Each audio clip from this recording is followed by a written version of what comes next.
All right, fast, fast, fast. Be fast, cat. The human soul, the human foot, the clown, and the crab monster. Now, this is not, by any means, this is not a finished write-up, but I'm trying to release this stuff as I go along once in a while, so that I at least get some of the information, connections, and material out there. Decoding veiled subliminal messages of occulted symbolism in Ze Frank's videos. So Ze Frank released this video called True Facts, The Incredible Adaptations of Shrimp. He released it roughly around the end of March 2024. It is now about a month later, the end of April 2024. In my own videos that I posted on YouTube, leading up to him posting this video, in my own videos, I said one of two things. So in like the handful of videos leading up to his video, within about, I'd say like 3 to 5 videos before he released this one. And mind you, I haven't released a lot videos, in a lot of them in like the last year. I think I went almost a year without posting anything because I just needed like some me time. But so in my most recent videos, I was making fun of his hands. A, I was saying that he had tiny hands. And B, I called him a professional clown. Because he's, basically a professional entertainer. But also I was referencing a few others. I was referencing something else that I will be getting into farther down in this write-up. So, and because clowns are related to like demons and demiurges and jinn in a lot of ways. So he goes into, he dedicates a good portion of this video that he came out with to the Harlequin shrimp. The Harlequin shrimp. And he talks a great deal about, gets into their little hands or their little claws, So this is him kind of, referencing what I've been making fun of him for and such. So I think he's likening himself to the Harlequin shrimp here. A Harlequin is a clown, obviously. And then he's talking about their little claw hands and what they do with them.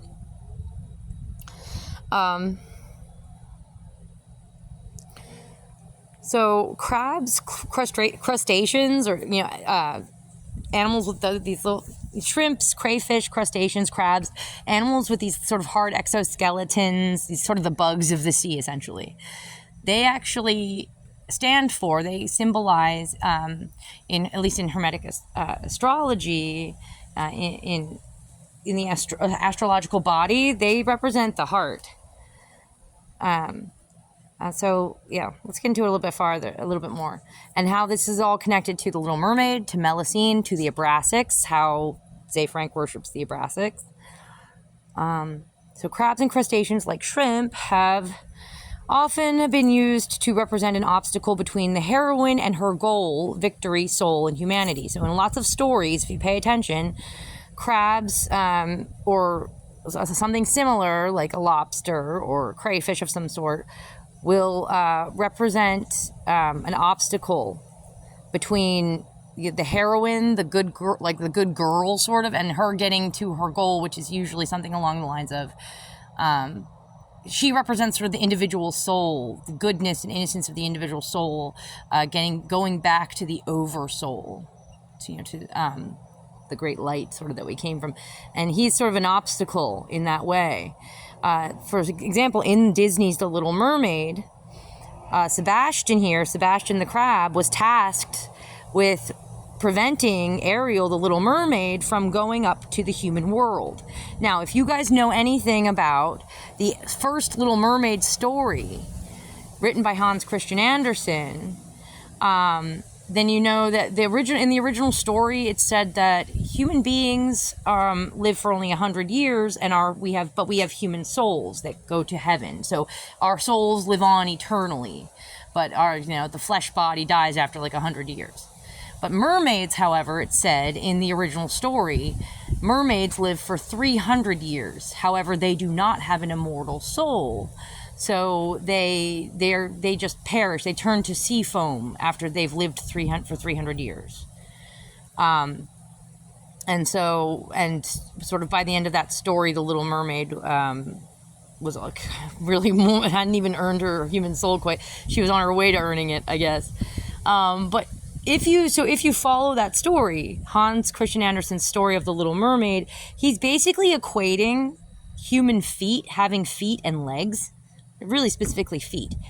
He's equating having feet with having a human soul, because mermaids don't have feet or legs, and they don't have a human soul, but they live for 300 years, right? And that's really, it seems to be the only difference between humans and mermaids, right? We have feet and an immortal soul. They don't have feet and they don't have an immortal soul. So that's one of the things that, that sets it up, that, human feet equals a soul. And think of it, soul, we have the soles of our feet. That's an actual term. So, and also keep in mind that the Little Mermaid story almost certainly comes from the much older story of Melusine. So here's just pictures, random pictures, to give you examples of Sebastian the Crab being given the task by Ariel's father to keep her from going up to the human world, to keep her from basically getting feet. That's her goal, getting feet, getting a human soul, and he's trying to prevent it. He's an obstacle in her way. In the original Little Mermaid story, mermaids did not have souls. They lived for 300 years, so on and so forth. So having feet equals having a soul. Note, Ze Frank talks about the Harlequin shrimp eating the feet off of a starfish. So yeah, at a certain point in his video here, Ze Frank talks about how the Harlequin shrimp uses their little claws to flip over starfish and eat their feet because they're crazy. I also, in many of my videos, started saying that Ze Frank was crazy because of the gang stalking that they've been doing. Like, definitely they've been inserting people from their little network group into my life and trying to have them, befriend me, probably not for good reasons. I've caught them at this. So I called them crazy, because that's just the whole level of stalker crazy that I'm not comfortable with. So he basically said, the Harlequin shrimp likes to use their little shrimp hands, or their little shrimp claws, to flip over the starfish. Now, the starfish is the soul. It's another symbol of the soul, the individual soul. To flip over the starfish like a pancake and eat its feet. Literally eat its feet, because it's crazy, because the Harlequin shrimp is crazy. That's what he says, roughly. Not quoting quite verbatim, but... So Ze Frank equals the Harlequin shrimp, the crab, the clown. He's a soul eater, a soul destroyer. Equals a piece of trash, equals a phallus worshiper. So we'll get into more of that. So that he's essentially declaring himself by declaring himself a crab, a Harlequin shrimp crab creature. So he's a clown crab, basically. By declaring himself as such, or equating himself to such, and saying, they eat the feet of starfish. He's saying they eat the souls. He's a soul eater, like a demon soul eater. And clowns are very much related to demons. And again, we're going to get into that down here more. So here's Melusine. Here's some depictions of Melusine. I encourage you to go read the story of Melusine. I'm not going to read it out to you right now. Again, so it's pretty obvious, I think. This is where we got the story of the Little Mermaid from. Melusine's much older than the Little Mermaid. So this is likely what inspired Hans Christian Andersen to make his Little Mermaid story. Now, Melusine is very similar to another story. Well, this is a Gnostic deity. It's at least 1,000 years old. It's called the Abraxas, or the Abrasax. Note, it has the head of a rooster. Typically, it's depicted with the head of a rooster. It's a Gnostic deity. It's an archon demiurge, creator god, supposedly the creator of the material world. Not the highest deity, mind you, but in some circles, they do not think that this is the highest deity, but the one that is roughly in charge of the physical world, the material world, the creator of such, and therefore the sort of the lord, the master of it. So that's the Abraxas, the Abrasax. It's typically depicted with the head of a rooster, the body of a man or soldier, and the legs of two snakes. And it's usually holding a rod or a whip of some sort. This stands for force, power, And it's quite often in the other hand either holding a shield or a source of light, like a sun or flame of some sort. Here we go. It's also very much, it's quite often depicted with spirals, in connection with spirals. So I'll have other examples of that later on down here. So this is just a little taster of where Abrasax circles into this. We're going to get back to more connections with Abrasax. This is all interconnected, guys. So we're going to be kind of going in a little bit in circles, but you'll see it more like branching out in the spider's web and showing you the different connections. All right, but a spider's web is kind of in circles also, if you think about it. So Moana and the crab. Here's another crab example. The giant crab monster in Moana, Tamatoa.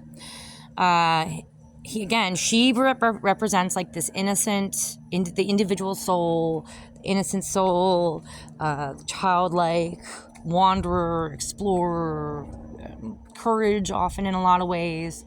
And also the soul trying to get back to the oversoul, trying to go home, essentially. And he's trying to get in her way. He's an obstacle. He's trying to eat her. He's trying to keep her down in the sea. He's down, remember, he's down in like a little air pocket cave in the ocean. And he lures fish down there with glimmering gold on his back. And he's trying to keep her down there with him. He's trying to keep her from going back to the surface, and he's trying to keep her from her ultimate goal, which in the end was to... Well, that's a whole other chunk of story that I'm probably going to get into with my heroes. There's another write-up I'm doing about heroes and knights in shining armor, so I won't go down that path right now. But yeah, so here you go. Here's another example of a crab representing basically the obstacle between the heroine, the young girl maiden, or the soul going back home, getting to its goal, which would be like the oversoul, which would be like heaven. So here we go. So here's clowns, harlequins, and evil creatures.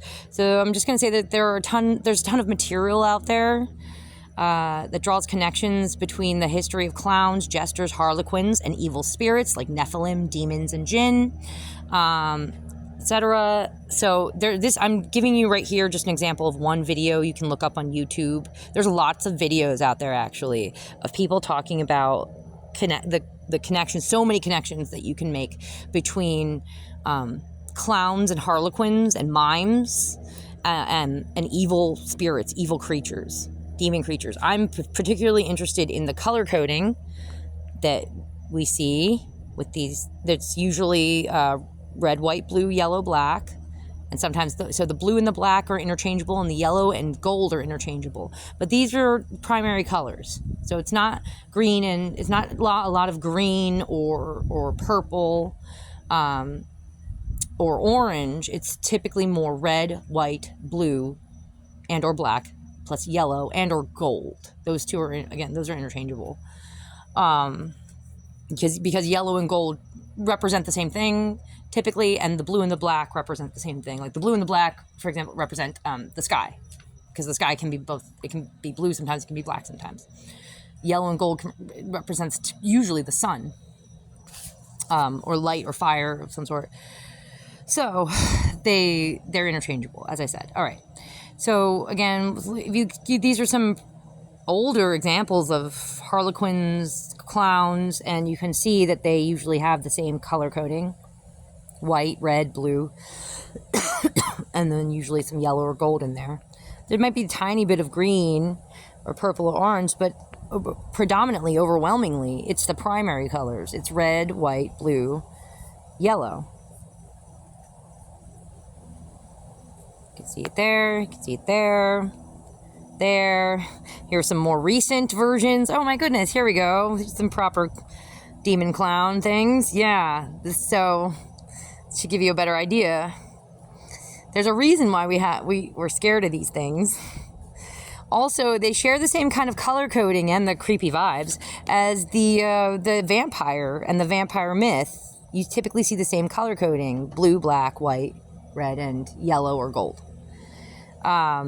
If you pay attention to typical color coding for vampires, the primary colors. And I've made videos in the past talking about the occult symbolism behind vampires, the vampire myth, and how this network that I've been talking about, who I believe engages in child trafficking, how I think they self-identify with the vampire myth and why. There's a few reasons why. I mean, like, they're soul suckers, youth suckers, innocent suckers. That's just the beginning of it. But so if you see yellow here with the eyes, we see pale, white skin, red lips and blood. And it's usually in all the advertising too. It's the same, like, it's primary colors. Like, here's Hollywood Vampires. It's a band. It's got like Johnny Depp and all them in it. With the exception of the Count from Muppets, because he's got purple skin. But he's still wearing, look what he's wearing. It's a black, like a suit with a white undershirt, and then there's usually some kind of like a red sash with some gold jewelry. It's usually the same getup, you know, across the board. White, red, blue. Another little vampire character. Red, blue, black, some yellow on top. He's mostly black. In there's some red, and then there's like some silver, but... Famous celebrity Peter Sellers. Okay, so yeah, this is interesting. Famous celebrity Peter Sellers, Dr. Strangelove, whom I highly suspect was a member of this cult network operating in Hollywood, was well known to hate the colors purple and green, and he would insist on having those colors removed from any motel room. This is what I heard on a documentary about Peter Sellers. Is that he, whenever he was staying in like a motel room that had the colors purple or green in it, maybe like in the wallpaper or something, he would insist to be moved, or like he would get very upset. So here's some pictures of him in a little interview where he's playing around. He's wearing all blue and he's playing around with a red handkerchief, and he's making it make these shapes like a downward pointing triangle and then a square, and he's wrapping it around his head. This is all, he's not just joking. He was a professional, he was a celebrity actor, but also a comic actor. He was, again, essentially a professional clown, harlequin. Make them laugh, be a clown. Okay, so, but what he's doing here, he's not just being silly. He's sending sort of what you would call gang signals, you know, like the Crips and the Bloods. He's doing this on purpose. This has meaning, what he's doing here with the scarf, the handkerchief. All right. So that's just a little side note there about Peter Sellers. I might include more about him later. So back to more about crabs. Here's Merlin.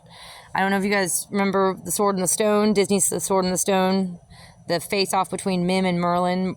One of the things Merlin turns into is a crab. And like the one female in this whole movie is Mim. Should give you that should give you a different perspective on that movie. Anyway, so here's some other depictions of the crab right there, and how it's connected with the moon. Here we go. It's often used to portray Cancer in the zodiac, and now here it's not just. This is to show you that Cancer is not just portrayed by... Cancer in the zodiac, the zodiac sign Cancer, is not just portrayed by a crab. It's often portrayed by a crayfish or a lobster of some sort. So this is actually a mural of the zodiac wheel. And this is what the Cancer crab, what have you, the symbol looks like in that zodiac wheel. Is more like a crayfish. The story of Hercules when he goes after that Hydra... the several-headed monster. While he's attacking the Hydra, this crab creature comes out and attacks him by the heel. It's sort of working to help the Hydra. And the story of Hercules is also very much about, you know, the soul struggling with hardships to try and get to, I guess, a higher level of enlightenment or understanding, and taking a higher path and such. Here's another depiction of that crab, quote unquote crab, Oh my, that's attacking his heel. Looks a lot more like a lobster or crayfish there. You see? So that's why it doesn't necessarily have to be a crab. Again, it can be like a shrimp. A shrimp can represent the same thing. Looks like it's almost going for his gonads there. Definitely going for his gonads. Another depiction, the crab going after his heel.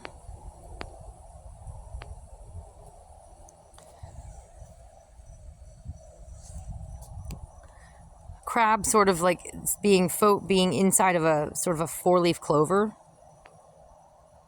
type. And I've already made a video kind of showing some of the connections I'm making in a whole other document about 4-leaf clovers and the number 88. You can even sort of see, if you look at it from the side, that clover type shape there, the 4-lobed little flower clover type thing behind the crab, almost looks like an 88. Hey, buddy. Sorry, my cat is looking for some attention. I love you, buddy. You're all right, bud. You want to go inside? Go ahead, go inside.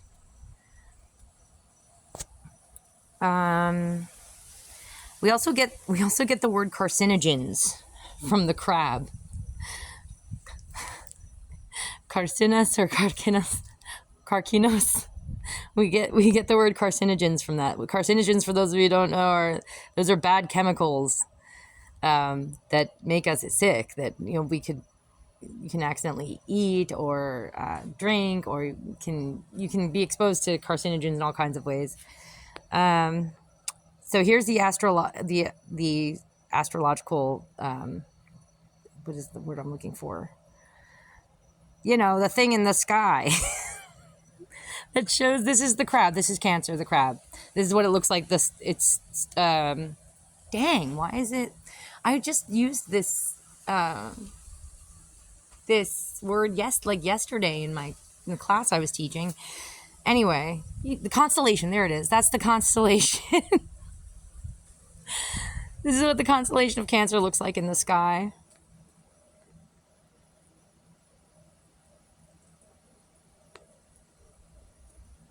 So, close conjunction of Jupiter and Saturn.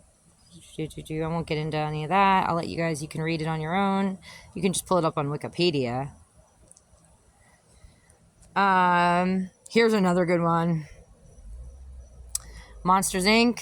If any of you guys watched that, here's the sweet little girl, often represented with pink. And the crab monster, the guys who turn out to be the bad guys in the end, is this dude, Randall, the lizard creature thing. And really, the heavy hand, the real bad guy behind all of it was the boss, who was the crab monster guy. Note what he's wearing. So let me show you down here.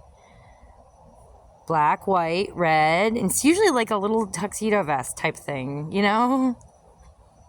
And the yellow gold. See? And he's almost kind of has a bluish gray hue to him too. And he's very clearly like a crab monster. And what were he and Randall here, the lizard dude, what were they trying to do? They were kidnapping this little girl, keeping her from going home, and they were going to try to suck the energy and life out of her. Or like they were going to try to scare her so badly that they just sucked all the energy and life force out of her. Basically, they'd come up with some kind of contraption to strap her into that probably would have killed her. Right? Yeah. And Kitty here saved her. Okay. Note the females, adult females in this movie are represented with purple and green, hues of purple and green. So the Medusa lady, purple and green. And then Roz or Riz or whatever, Roz. She's more of like a yellowish, sickly yellowish green. But there's definitely green in there. And it's more of like a mauve purple. But yeah, this is sort of a greenish purple. More so than it's orange or blue or any of those colors. So yeah, so note that a lot of times it seems that green and purple to these people represent women. So when Peter Sellers doesn't like green and purple, it's very scary. And again, the primary colors quite often represent villains. Red, white, black, blue, yellow, gold. Those represent villains, vampires and demon clowns and crab monsters.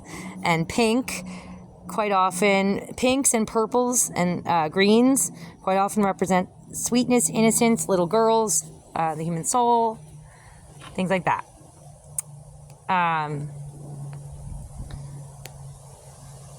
So there we have that. Ze Frank's rubber ducky. Here we go. Ze Frank, ducks, Abrasax, the devil, and soul eater. So you can see a lot of these examples, rubber ducks, all over the background there.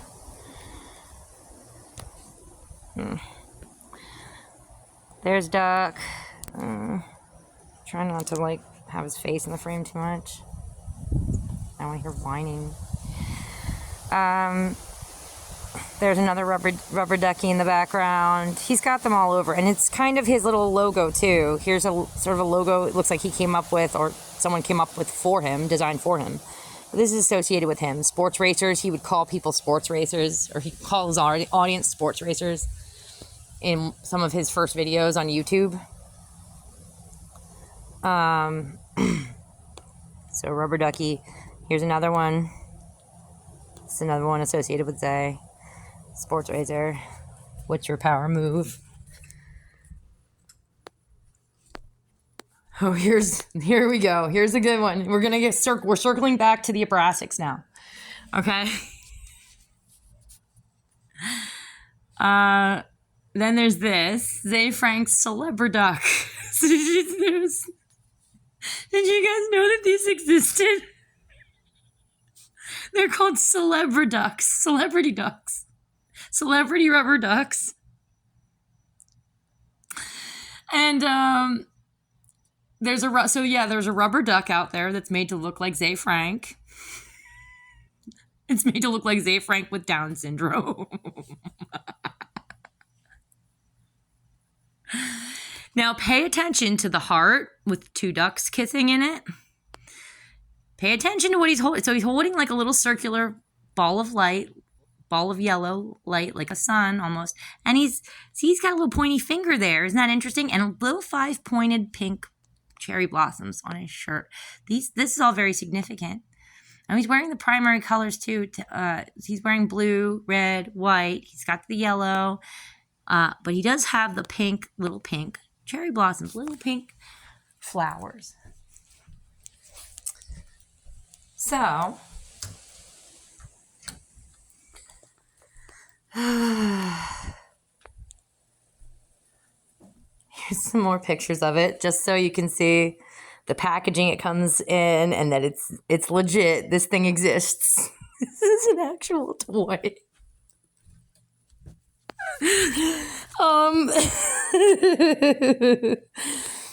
Oh, limited edition. Wherever will I find one? And there's others. You can see like they made other celebrity ducks. So here's how the rubber duck equals the Abrasax. And I've made other videos, I think, talking about this, touching upon it. There's a lot of connections. I'm not sure I've written all of them down yet. So a drake is a common name for male ducks and for dragons. Melusine, there's a connection to Melusine there because Melusine was like part dragon. In this way, ducks, dragons, and serpents are connected. The Abrasax equals 5 elements. Remember, the Abrasax is supposed to be a demiurge, creator, demon god, like god that rules over the material world. Its number is also number 5. It's associated with the number 5 because Abrasax, first of all, it's a solar deity, a sun deity. So Abrasax, the name, in numerology, that name adds up to 365 in gematria. That's where you assign numbers to each letter of the alphabet, and then if you break down a name, and assign numbers to each letter in the name. Here, I can show you here. There we go. So this is using the Pythagorean numerology. You can figure out, what your name adds up to, or what any word adds up to. So my first name, Katie, adds up to the number 1. Because, K is 2, A is 1, T is 2, I is 9, E is 5, and then just add that down. It adds to 19, then 1 plus 9 equals 10, and then 1 plus 0 equals 1, comes to 1. And you get it, the numbers here, A is 1, J is 1, S is 1, B is 2, so on and so forth. All right, so that's how that works. Let's get back to where we were. Here we go. So if you do that with the name Abraxas, I don't know why that has a little marker there, whatever. If you do that with this name, Abraxas, it adds up to the number 365, which adds down, 365 adds down to 5, all right? 365 is how many days we have in a year. It's how many times the Earth goes around the sun. So again, it's a solar deity. But it also adds up to 5, the number 5, and it represents the five different elements that make the material world: earth, air, fire, water, and animal. And also keep in mind 5 fingers on human beings. And remember the these little 5-pointed cherry blossoms, 5-petaled cherry blossoms, which might as well be like 5-pointed stars. Okay? So this is all very connected. So earth, air, fire, water, animal. The rubber duck equals 5 elements. It's a waterfowl. So a duck is a waterfowl. It's water. It swims around in water. It's a bird that can fly in the air as well. So that's air. It's yellow because it's a rubber duck. Rubber ducks are typically yellow, which is fire and the sun. The duck is also an animal. That's the animal part. And rubber is what represents the earth, because trees are typically used to represent the earth also. And so you get rubber from trees. So the rubber duck actually pretty perfectly is a pretty good representation of the Abraxas. This is how smart occultists reference their deities. This is how hoity-toity little genius smart occultists who are well-educated and come from good backgrounds and resources and pretend to have grown up with next to nothing when really they had more than most. This is how they cleverly, publicly reference the deities that they truly worship. You understand? This is how Ze Frank is throwing it in your face that he worships this guy. Okay? He's using this. It seems harmless, and most of you, it goes right over your heads.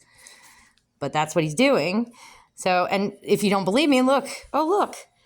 Note, in a lot of depictions I see of the Abraxas, his finger's pointed. And that's sort of a Freemasonry also. It's like a Freemasonry hand gesture. I wish that this was a little bit more detail or a larger picture but you can see it there. The finger's pointed behind the rod. He's holding the rod, and that one pointy-fingered index finger is pointed outward. And then he's holding like a little sun. What's going on here? Oh, his finger's pointed in the left hand, and he's holding what represents like a little sun, a little ball of yellow in the right hand. Oh my. And he's got those little 5-pointed petal flowers. Remember, this thing adds up to the number 365, which adds up to 5. Adds down to 5 in numerology. Go ahead outside, wizard. Sorry, I'm letting one of my cats outside. So note the pointed finger in the left hand for both Ze, Frank's rubber duck, and for the Abraxas. So go look up other depictions of Abraxas, and you'll see a lot of times it's depicted with Freemasonry, not the older ones. A lot of the older ones, the really old ones, because there are some very old depictions we have of Abraxas from gemstones carved into amulets and stuff. They don't necessarily have the Freemasonry hand gestures, but more recent depictions of Abraxas will have the Freemasonry hand gestures. It's probably very much, it probably just means a phallus. It usually, the whole thing is basically a big penis. This whole, the deity itself is just, if you worship the Abrasics, you worship the penis. It's essentially the same if you worship a cross. I'm going to make another write-up that involves that, talks about that, because the image of the cross is much older than Christianity, and it used to be a symbol for Shiva, and it also used to be a symbol for the penis.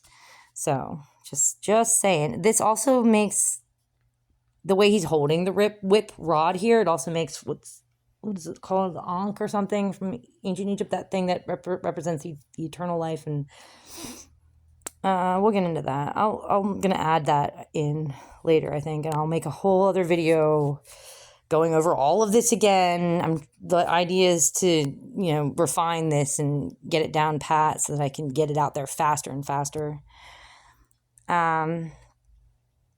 So in this way, Ze Frank is being represented as both emulating the Abrasics and holding the Abrasics.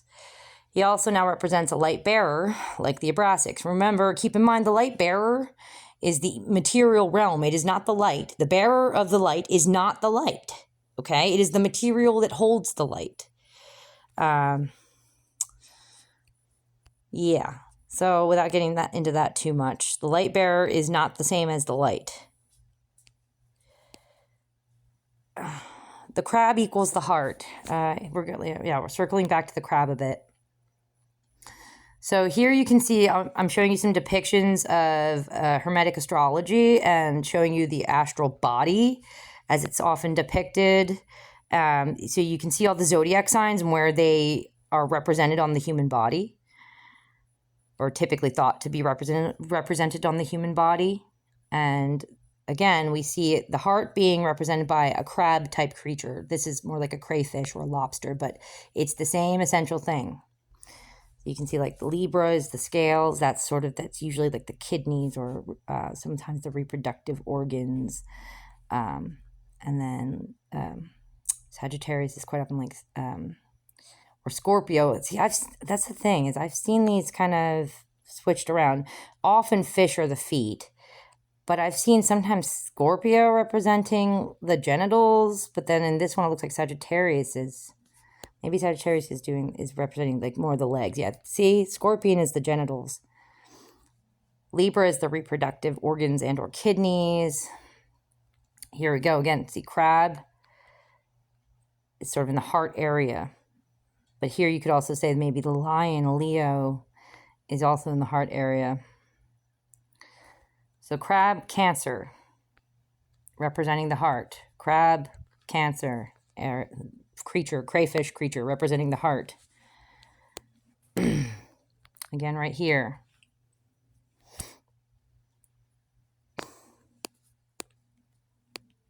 And here's some other examples.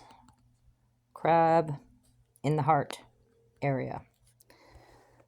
The crab in the heart area. Remember, we got started talking about this, how crabs can represent obstacles. Your obstacle between your soul going to the oversoul, going back to where it came from. It's a very interesting looking crab. And crab monsters and such. Richard Hart also, so he's another one of my suspects, and I'm going to show you another write-up that I've already made a video about, and I'm still adding to it. But this connects in Richard Hart because he likes ducks too. He's showed off this Louis Vuitton duck in the background in a lot of his videos for a long time. There it is. With his what is it, 33 million or $30 million watch collection or something like that.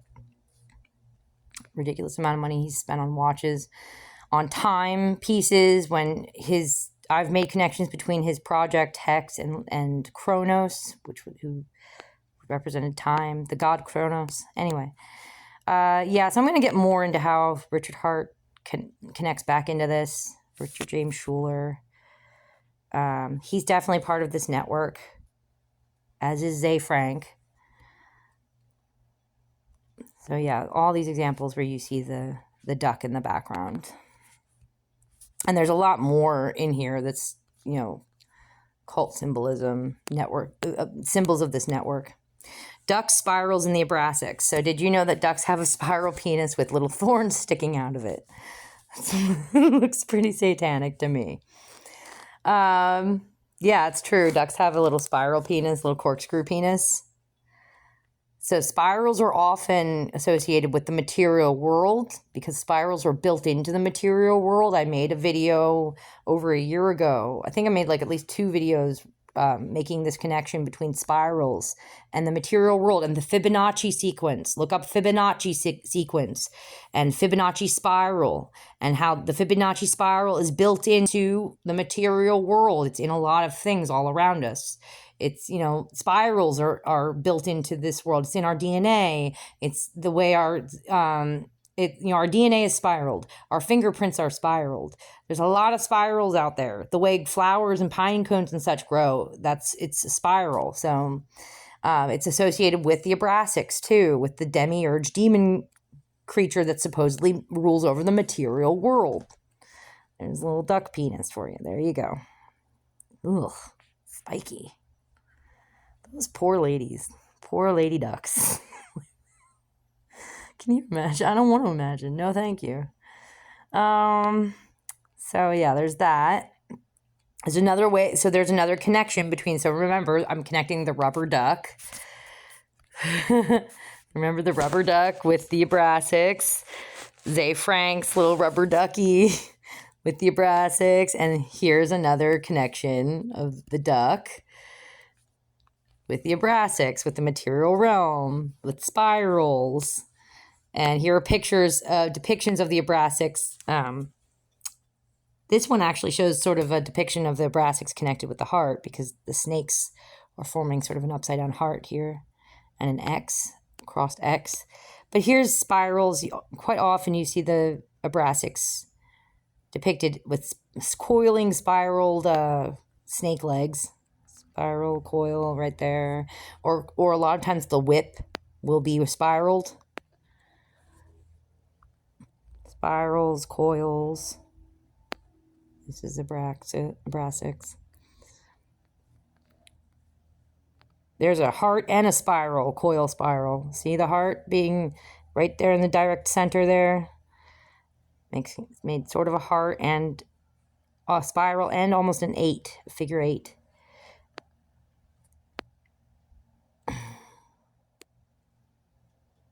Are we seeing it? And it's sort of an upside down heart as well. The same as it is up here. Upside down heart. Upward pointing heart. More coils and spirals. This one this is sort of another face of Abrasax. His name is Yaldabaoth. Yaldabaoth. There we go. Yeah. So these are just more depictions to show you some spirals and coils. And I think so that's what I've got on this document so far, posted so far. But yeah, I mean, yeah, and I don't want to hear that Ze Frank didn't have anything to do with the design of his own Celebriduck. Yes, he freaking did. So, and again, we've got the heart there. Now let's go and I'll remind you guys of this one. I made a video about this already.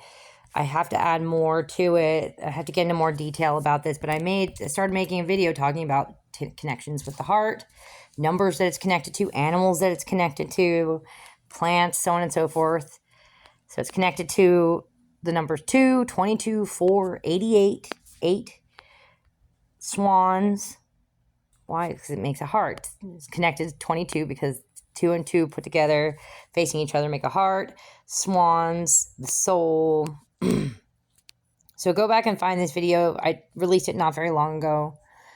Maybe like a month or 2 ago. More like a couple months ago, I think.